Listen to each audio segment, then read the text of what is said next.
Pessoal, bom dia, boa tarde, boa noite. Eu sou o Léo e vamos aí prosseguir esses estudos nossos aqui de introdução à quântica. A gente está aqui na nossa unidade 1. No começo a gente falou de primórdios de quântica e agora a gente já está estudando um pouco os postulados da quântica e essa interpretação estatística, que é o que eu estou chamando aqui de acordo, inclusive, com a ementa da disciplina.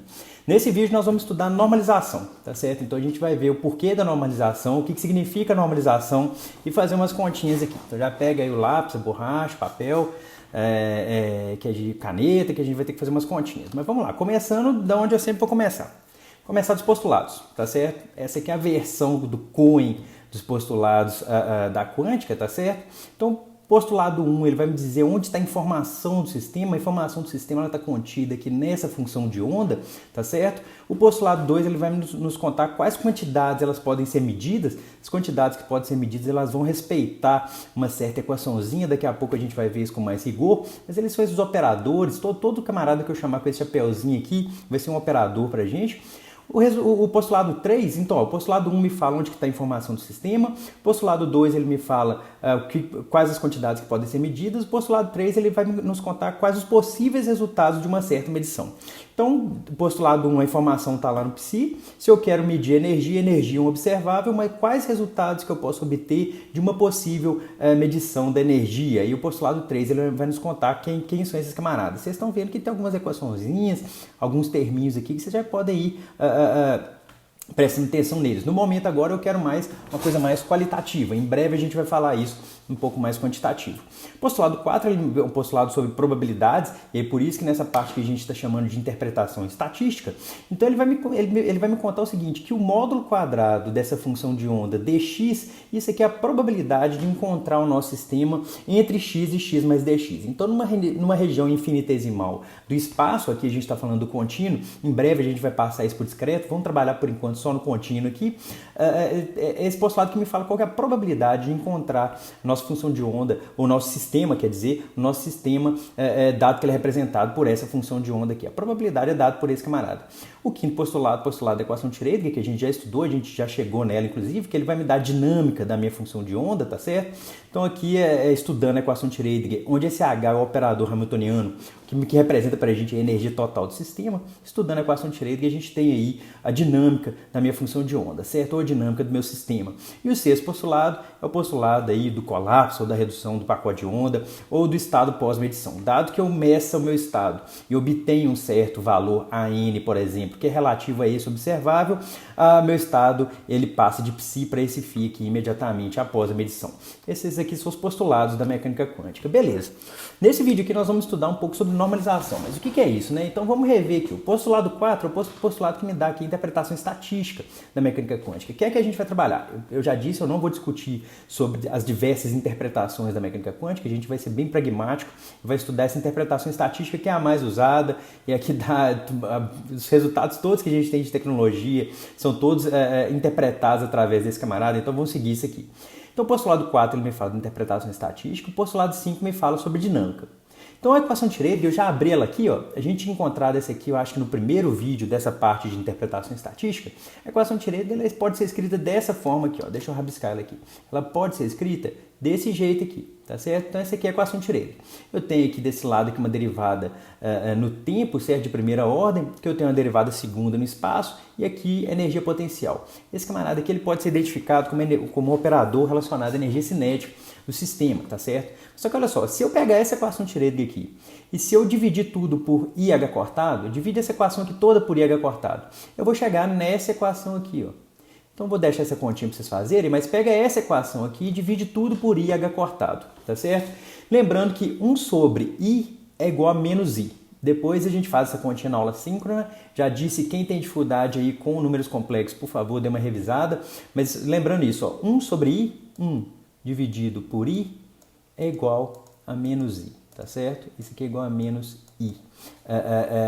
A gente pode chegar nessa continha aqui para vocês depois, tá certo? Mas isso aqui, para quem não tem tanta intimidade com números complexos, fica essa dica aqui. Então a ideia aqui pega essa equação de Schrödinger aqui, ó, igual a gente já descobriu lá no primeiro vídeo dessa parte de interpretação estatística, e divide tudo por IH cortado, vocês vão chegar nessa equação aqui, ó, tá certo? Então chegaram nessa equação bonitinha e tal, só que números complexos eles têm uma propriedade que a gente pode tirar o conjugado desse número complexo. O que é o conjugado? O conjugado é trocar tudo que tem i por menos i, tá certo? A ideia é essa. Se eu tenho um número complexo que ele pode ser escrito aqui como z, que é igual a um a mais ib, e todo número complexo pode ser escrito dessa forma, se eu pegar aqui o z asterisco, o que é o z asterisco? Ele é igual a menos ib, certo? Menos ib. Isso aqui eu vou fazer questão de escrever aqui. Por quê? Porque se eu pegar essa equação aqui da esquerda, que está quadriculada na esquerda, e tirar o conjugado dela, eu vou chegar nessa equação aqui. Ó. O psi ele tem o próprio conjugado dele, está aqui, as derivadas não vão mudar, só que onde tiver i eu tenho que trocar por menos i, tá certo? E onde tiver psi eu tenho que trocar por psi asterisco. A ideia é essa, então eu só troquei o sinal do que tinha o i e coloquei asterisco onde era complexo. Então tudo que é complexo aqui eu vou colocar asterisco e onde tiver i eu vou trocar por menos i. A ideia é essa. Então dessa equação aqui para cá, onde está a setinha azul aqui, eu só tirei o complexo conjugado dessa equação, tá certo? Então pegue e dê uma olhada nessa mudança aqui e já anotem esse resultado aqui, que isso aqui vai ser muito utilizado, não só nesse vídeo, mas nos próximos vídeos também. Então, e em alguns exercícios, inclusive no exercício que está na tarefa, vocês vão utilizar isso. Então já pega esse resultado aqui para vocês darem uma estudada, tá certo? E notando que a gente está assumindo que a energia potencial aqui é real, tá certo? Vamos assumir isso já de uma vez. Então beleza, então da equação de Schrödinger a gente tira esse resultado, então tentem dar uma atenção especial a esse resultado aqui, certo? Essas duas equações aqui, nós vamos utilizar elas, já pausa o vídeo aí e anota. E desse postulado 4 aqui da probabilidade, olha só, lá do último vídeo a gente viu o quê? Que se eu tenho uma probabilidade, se eu somo todas as probabilidades, isso tem que dar 1. E se eu estiver no contínuo, o que significa isso? Se eu estiver no contínuo, significa que se eu fizer integral dessa probabilidade, isso tem que dar 1 no espaço inteiro, tá certo? Se eu estiver trabalhando contínuo. Mas olha só, se esse postulado 4, ele me informa a probabilidade do meu sistema estar em uma certa região do espaço, se eu pegar esse postulado 4 e utilizar ele com as regrinhas de probabilidade, se esse camarada aqui representa uma probabilidade, se eu somar todas as probabilidades, isso tem que dar 1, tá certo? Mas o que é o módulo quadrado de uma certa função? É a função vezes o complexo conjugado dela. Então, o módulo quadrado de uma certa função é a função vezes o complexo conjugado dela, tá certo? Então, esse postulado da probabilidade, ele me implica nesse resultado aqui, ó. Então, esse resultado que eu estou circulando aqui de verde, ele vem de quê? Esse resultado que eu circulei aqui de verde, ele vem do postulado 4, que é o postulado de probabilidade, tá certo?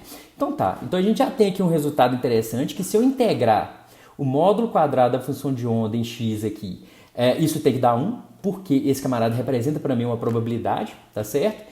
E do postulado 5 aqui em cima, eu vou apagar essa bagunça que estava aqui, desse postulado 5 que estava aqui em cima, que está aqui em cima, a gente tira o quê? Desse postulado 5, a gente viu que a equação de Schrödinger é linear. Então, como a equação de Schrödinger é linear, se a gente multiplica essa função, que ela é a solução da equação de Schrödinger, então vamos assumir que esse psi é a solução da equação de Schrödinger. Então, assumindo que psi é a solução da equação de Schrödinger, certo? Se eu pego esse psi e multiplico por uma constante, o resultado A é uma constante A aqui, por exemplo. Eu peguei o psi e multipliquei por uma constante A, tá certo? Então, aqui, ó, vou ler aqui, ó. Do postulado 5, como a equação de Schrödinger é linear, se a gente multiplica o psi por uma constante A, o resultado também é solução da equação de Schrödinger. Por quê? Porque esse camarada é linear. Ou seja, A vezes psi também é solução da equação de Schrödinger. Certo? Então nós estamos assumindo que psi é alguma solução da equação de Schrödinger e a gente ainda não aprendeu a achar essa solução, mas estamos assumindo que essa equação diferencial parcial aqui, ela possui uma certa solução, tá certo? Como ela é linear, se psi é solução, A vezes psi também é solução.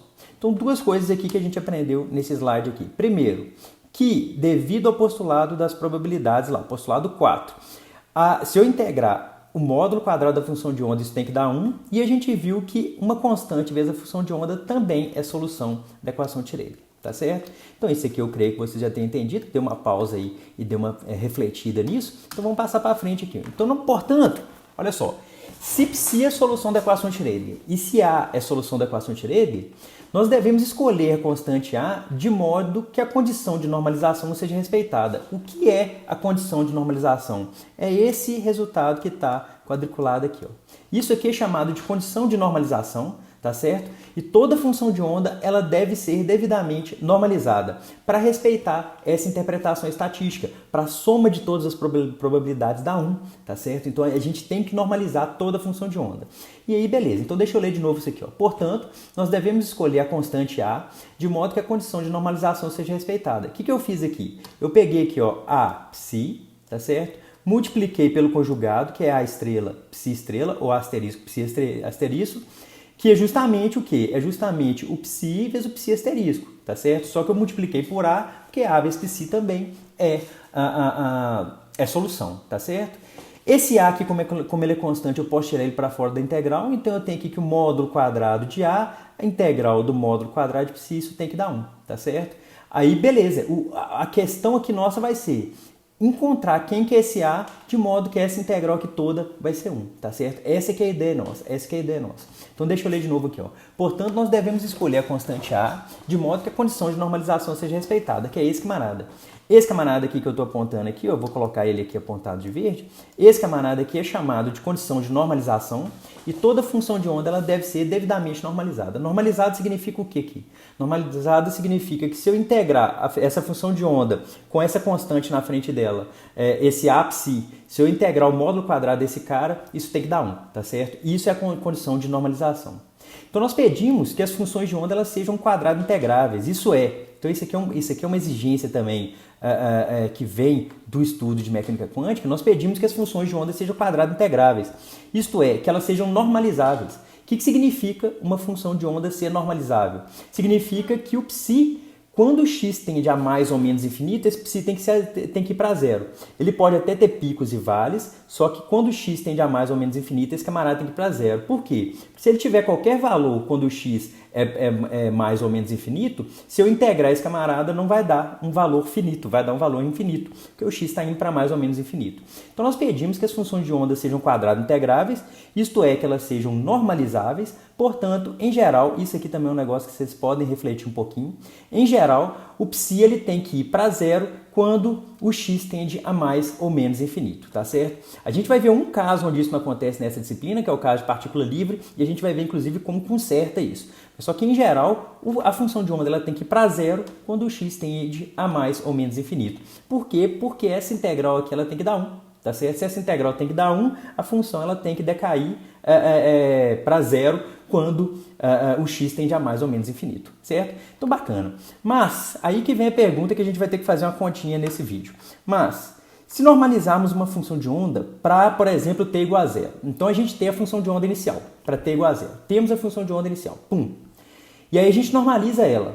Resta uma pergunta. Depois que a gente encontrou a função de onda inicial, dada a dinâmica do meu sistema, que é dado pela energia total lá, se eu tenho um potencial e tal, minha função de onda ela vai variar no tempo, tá certo? A pergunta é, se normalizarmos uma função de onda para, por exemplo, t igual a 0 segundos, como sabemos que ela permanece normalizada para qualquer tempo t? Até que seja feita uma medição. Depois eu vou fazer essa ressalva ainda, certo? Então a pergunta é, se normalizarmos uma função de onda para, por exemplo, t igual a 0, como sabemos que ela permanecerá normalizada para qualquer tempo t?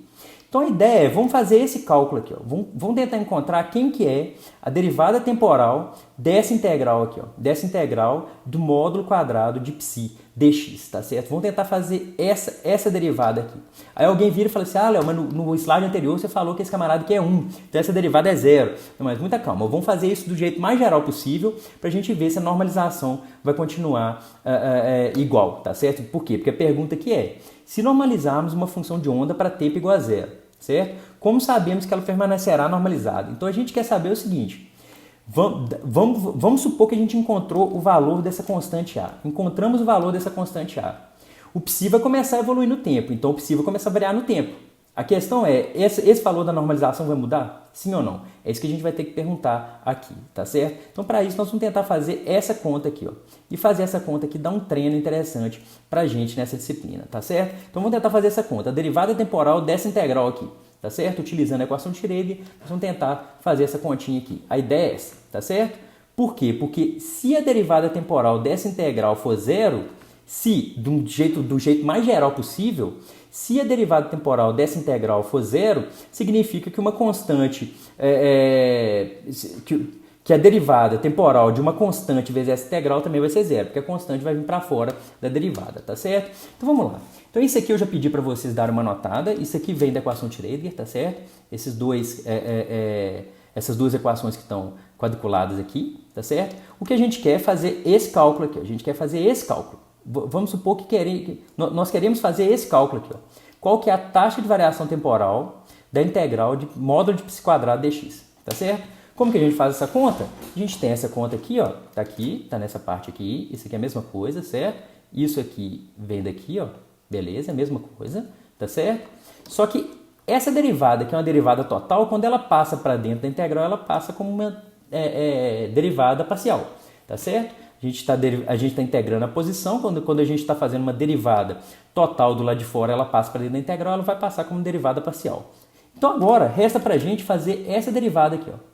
Então vamos fazer essa derivada, certo? Então fazendo essa derivada aqui é o quê? É a derivada com relação ao tempo de psi estrela, tá certo? Isso aqui é o quê?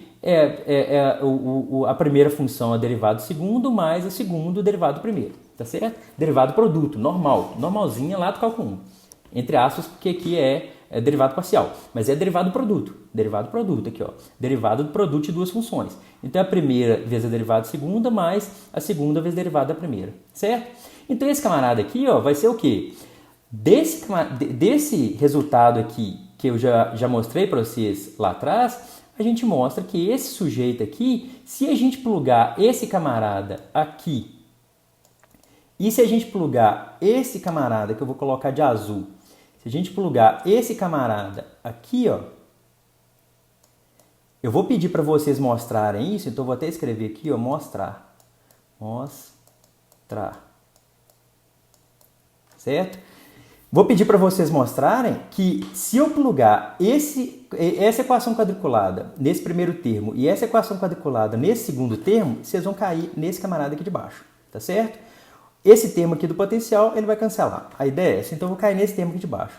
E também vou pedir para vocês mostrarem que se eu sair dessa equação, eu consigo chegar nesse camarada aqui, ó, tá certo? Eu só vou trazer a derivada cá para fora. Então a ideia para vocês mostrarem aqui é sair dessas duas equações aqui e chegar nesse, plugar aqui, ó, e mostrar que esse camarada não, aqui, ó, desculpa. Sair dessas equações e mostrar que esse camarada chega aqui, tá certo? Então, ou seja, plugar o dψ estrela dt aqui, plugar o dψ dt aqui e chegar nessa terceira equação. E dessa terceira equação mostrar que você consegue chegar nessa última equação aqui, tá certo? Vocês estão vendo o quê? Que eu estou substituindo uma derivada temporal do módulo quadrado de psi por uma derivada parcial em x de uma constante vezes esse camarada aqui em parêntese, que inclusive contém alguma derivada espacial aqui, tá certo? Então, olha só, eu tenho uma derivada segunda aqui, vou deixar para vocês mostrarem esse passo aqui em azul. Vou deixar isso de repente até na tarefa para vocês mostrarem, tá certo? Mas a ideia aqui é, então deixa eu voltar desde o início para a gente não se perder aqui.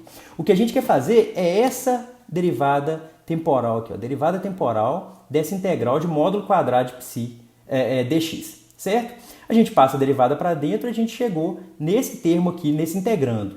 Aí a gente está trabalhando esse integrando. Então, esse integrando aqui verde, ele é esse camarada, ele é esse camarada, ele é esse camarada. E a gente consegue demonstrar que esse integrando aqui que está em verde, ele é igual a esse camarada que eu estou sublinhando de verde aqui, ó. Certo? Isso aqui vai ser importante para a gente. Então, olha só, a gente quer fazer essa integral primeira aqui. A gente passa a derivada para dentro, a gente mostra que esse integrando, aí da segunda linha aqui para frente eu só estou mostrando integrando, a gente mostra que o integrando pode ser escrito dessa forma, tá certo? Então anotem isso aí que eu vou continuar no próximo slide. Pausa aí, anota, vou continuar no próximo slide, certo? Então continuando aqui, né? Então lembrando aqui, ó, a gente quer fazer essa derivada temporal, certo? A gente acabou de mostrar que esse integrando aqui, ele pode ser escrito dessa forma. Beleza? Então, olha só. Então, a derivada temporal dessa integral... aqui ficou dois iguais. Desculpa. Tira esse igual aqui, ó. Tchum, tchum. Certo? Mas essa derivada temporal dessa integral toda aqui, ela vai ser integral desse integrando aqui em cima, que é a derivada temporal do módulo quadrado de psi, que por sua vez é esse camarada todo aqui, ó. Vocês estão vendo? Eu vou sublinhar aqui, opa, deixa eu fazer direito aqui, ó. Então aqui eu tenho esse integrando, eu vou colocar tudo a mesma cor para ficar mais fácil para vocês. Então aqui não tem esse igual, coloquei a mais ali, e esse camarada que eu estou sublinhando aqui, ele é justamente aquele termo aqui, ó, tá certo? Só que a integral da derivada em x desse termo em colchete, ele é justamente o termo em colchete, porque eu estou integrando em x uma coisa que tem uma derivada em x, tá certo? Então vai ser justamente esse termo aqui em colchete. Olha só que bacana, olha só que bacana. A gente acabou de mostrar, fazendo uma continha só utilizando a equação de Schrödinger, tá certo? Não é uma continha cabulosa demais, ela aparenta ser difícil, mas não é tão difícil. A gente acabou de mostrar que a derivada total dessa integral aqui do módulo quadrado de psi, ele é igual a esse termo aqui, ó, que é justamente o termo em colchete que estava aqui em cima sublinhado, tá certo? Por quê? Porque a integral de d dx vezes o termo em colchete dx é o próprio termo em colchete, tá certo? A ideia é essa. Então eu tenho aqui o termo em colchete. Só que lembre só o seguinte, toda função de onda tem que ser normalizável. Se toda função de onda tem que ser normalizável, esse psi estrela ele tem que ir para zero nos limites de integração e esse psi tem que ir para zero nos limites de integração, tá certo? Então, como o psi tem que ir para zero quando o x tende a mais ou menos infinito, a derivada temporal dessa integral do módulo quadrado de psi dx é igual a zero. Mas se a derivada da integral do módulo quadrado de psi dx é igual a zero, então a derivada da integral dessa constante aqui, do módulo quadrado dessa constante, vezes o módulo quadrado de psi dx tem que ser zero também. Por quê? Porque a constante sai da integral e também sai da derivada. Então a derivada aqui a gente já sabe que é zero, então a derivada temporal dessa integral do módulo quadrado de psi, do módulo quadrado de psi dx, ele tem que ser igual a zero, tá certo? Esse resultado aqui ele pode aparentar ser meio ingênuo, mas não é. É um resultado muito, muito forte e acaba sendo muito importante para a gente. Principalmente com esses métodos, por causa desses métodos de fazer essas contas.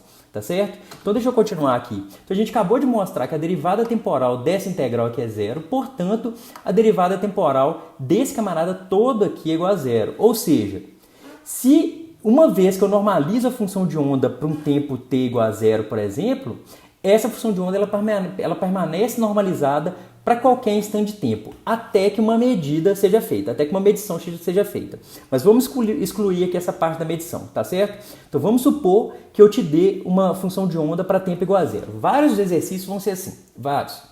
E aí a primeira letra do exercício é normalize a função de onda, certo? Então vários exercícios vai ser assim. Eu te dou uma função para tempo igual a zero, pum. Aí você normaliza ela. O que significa normalizar ela? Normalizar ela significa encontrar essa constante aqui, de modo que esse resultado aqui seja verdade. Ó. De modo que se eu integrar a função o módulo quadrado da função de onda, isso tem que ser igual a 1, tá certo?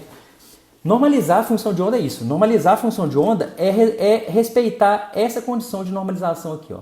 É respeitar o quê? Que é integral. Opa, deixa eu fazer direito aqui essa integral, né?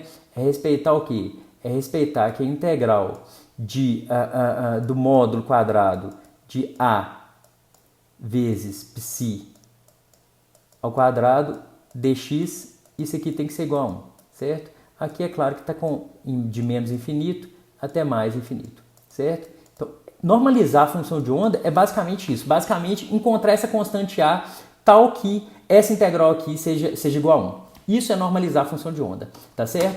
Então, voltando aqui, ó.